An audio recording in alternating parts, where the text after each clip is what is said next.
யூடியூபர்ஸ்க்கு ஒரு வரமுறை வேணும். காட்டுறது இதெல்லாம் வந்து பார்த்தா இன்றைக்கி சின்ன பசங்க கெட்டு போகிறாங்க. இன்றைக்கி கஞ்சா அடிக்கிறாங்க, தண்ணி அடிக்கிறாங்க, இளம் பெண்களை பாலியல் வல்லுறவுக்கு உள்ளாக்கப்படுறாங்க. 80 வயசு பாதியை குடிச்சிட்டு போதில் பிடிச்சி கட்டி பிடிக்கிறான், தூக்கிட்டு போகிறத வழக்கு பதிவு செய்து கைது செய்யப்பட்டிருக்காங்க. நான் யாரை மனசில் வச்சுக்கிட்டு பேசணும், அவர்கள் காவல்துறையால் ப்ராஸ்டியூட் வழக்கில், விபச்சார வழக்கில் கைது செய்யப்பட்டு சிறைப்படுத்தப்பட்டிருக்காங்க.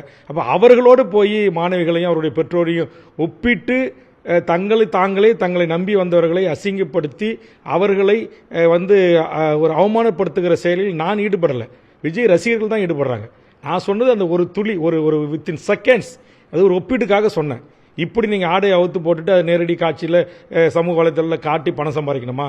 இந்த பணம் சம்பாதிப்பதை விட நீங்கள் அதுக்கு நேரடியாக இப்போ மும்பைலாம் அனுமதிக்கப்பட்ட முறைமைகள் இருக்குது, அதுமாரி இடங்களில் போய் நீங்கள் அப்படி சம்பாரிச்சுட்டு போகலாமா அப்படின்ட்டு ஒரு கோபத்தின் வெளிப்பாடு, இந்த சமூகத்தின் மீது இருக்கிற அக்கறையின்பால் கோபத்தின் வெளிப்பாடு, ஒரு மிகப்பெரிய ஒரு கொதி நிலையில் நான் சொன்ன அந்த வார்த்தை. நீங்கள் அதை பிடிச்சி வச்சுட்டுறீங்க. நான் கேட்குறேன், இன்றைக்கி தமிழ்நாட்டில் இருக்கிற சீரியல்கள் இன்றைக்கி கலாச்சார சீரியல் தரலையா? இன்றைக்கி யூடியூபர்ஸு நான் சொல்கிற மாதிரி மோசமான காட்சி அமைப்புகளோட நடிக்கலையா? அப்படி நடிக்காமல் இன்றைக்கி இந்த ஆதாரங்களை உள்ளாக்கி காவல்துறை கைது செய்து சிறையில் அடைக்கிறது விபச்சார வழக்கில். ஆக இது போன்ற ஒரு சமூக சீரழிவை நோக்கி தமிழ் சமூகம் மிகப்பெரிய அளவில் பாதிப்புக்கு உள்ளாகுது. இங்கே ஒரு கலப்பின மாநிலமாக இது உருவாகிட்டு இருக்கு. இன்றைக்கி டெல்லி, மும்பை, கல்கட்டா, பெங்களூர்லேருந்து இங்கே வர்ற பல மாநிலத்தை சேர்ந்தவர்கள் அவர்கள் மாநிலத்தினுடைய கலாச்சார உடைகளோடு தான் இங்கே சென்னை வீதிகளில், பாண்டிச்சேரி வீதிகளில் திரிகிறாங்க. போய் பாருங்கள், இன்றைக்கி பாண்டிச்சேரி முழுக்கும் 2 பீஸோட தான், இன்றைக்கி சென்னை ஈசிஆர் முழுக்கும் 2 பீஸோட தான். இதான் தமிழுடைய கலாச்சாரம், இதான் தமிழுடைய பண்பாடு. ஆக இந்த வேதனைகளால் இங்கே தண்ணி அடிச்சுட்டு அங்கங்கே கட்டி பிடிச்சி கிடக்கிறது, உருண்டு கிடக்கிறது, ஆடை இல்லாமல் கிடக்கிறது, இதெல்லாம் மிகப்பெரிய சமூக விரோதம். இப்போ என்கிட்ட இருக்க சில காட்சிகள்லாம், ஒரு கொரோனாவுக்கு மருத்துவர்கள் செவிலியர்கள் போய் ஒரு வீட்டில் டெஸ்ட்டுக்கு உங்களை சோதிக்க வந்திருக்கோம் அப்படின்னு ஒரு வீட்டில் போய் கதவு தட்டி கூப்பிட்றாங்க. அந்த மருத்துவ அலுவலர்களை, செவிலியர்களை, அந்த டாக்டர்ஸை என்ன பேச்சு இழிவான வார்த்தைகளால் பேசி காது கொடுத்து கேட்க முடியாது. இப்போ பத்திரிக்கை உங்ககிட்ட நான் போட்டு காட்டுறேன், நீங்கள் வேணுமா அதை காது கொடுத்து கேட்டுருங்க. அப்போ இது இந்த வக்கரமான வார்த்தைகள்லாம் எங்கேருந்து வருது? அப்போ வருது இல்லையா? அது வருது அப்படின்னு சொல்லி காட்டணுமா இல்லையா? இப்போ இதனால் இந்த சீரழிவு ஏற்படுகிறது அப்படின்னு நான் சொல்லணுமா இல்லையா? அதை ஒரு அரசியல் கட்சி தலைவராக, ஒரு மக்கள் பிரதிநிதியாக இதை சுட்டி காட்டுன்னு நானே குற்றவாளியா? ஆக இந்த போக்கு என்பது ஆரோக்கியமானது அல்ல. அதனால தான் சொல்கிறேன், என் பேச்சின் குறை கண்டுபிடிப்பவர்கள் அந்த பேச்சு, அந்த வலி தோய்ந்த அந்த வார்த்தைகளை ஏன் நான் விட்டேன் என்பதற்கான காரணங்களை என்கிட்ட கேட்கணும். அதை கேட்டு தெளிவுபடுத்தி மக்கள்கிட்ட கொண்டு போய் சேர்க்கணும்.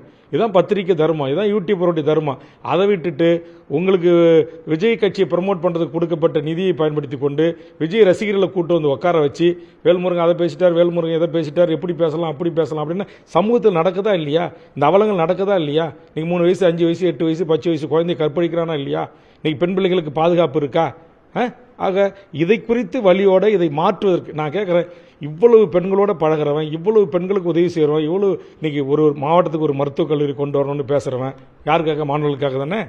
மாவட்டத்துக்கு ஒரு பொறியியல் கல்லூரி கொண்டு வந்து என்னுடைய முயற்சி தானே. இன்றைக்கி தொகுதிக்கு ஒரு அரசு கலைக்கல்லூரி என்னுடைய முயற்சியில் தானே முதலமைச்சர் போய் அந்த தொகுதியில் கடந்த வாரம் அறிவித்தாங்க, கடந்த மாதம்.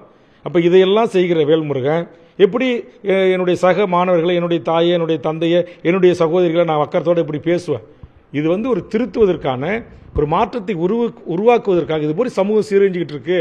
அதுக்கு நீங்கள் இது மாதிரி சமூக சீரழிவில் ஈடுபடுகின்ற அந்த விரல் விட்டு எண்ணக்கூடிய பெற்றோர்கள் என்று சொல்லக்கூடிய குடும்பமாக சேர்ந்து டிக்டாக் பண்ணி இப்படி அரைகுறை ஆடையோட என் சமூகத்தை சீரழிக்கிறீங்களா, சின்ன பசங்களை பாலியல் உணர்ச்சிக்கு தூண்டுறீங்களே, இது தவறு அப்படின்னு அவர்கள் செஞ்ச அந்த காட்சிகளை சொல்லி பேசி அதை மக்களுக்கு கொண்டு போய் சேர்ப்பதற்கான பேசப்பட்ட ஒரு கருத்தை வெட்டி ஒட்டி இவர்களைத்தான் பேசினார்கள் என்று நீங்களாக எடுத்துக்கொண்டு இந்த மாணவர் செல்வங்கள் மீது கரையை நான் சுமத்தியதாக குற்றம் சொல்வது ஏற்புடையதல்ல. நன்றி. செய்திகளை உடனுக்குடனும் துல்லியமாகவும் தெரிந்து கொள்ள சப்ஸ்கிரைப் பண்ணுங்க.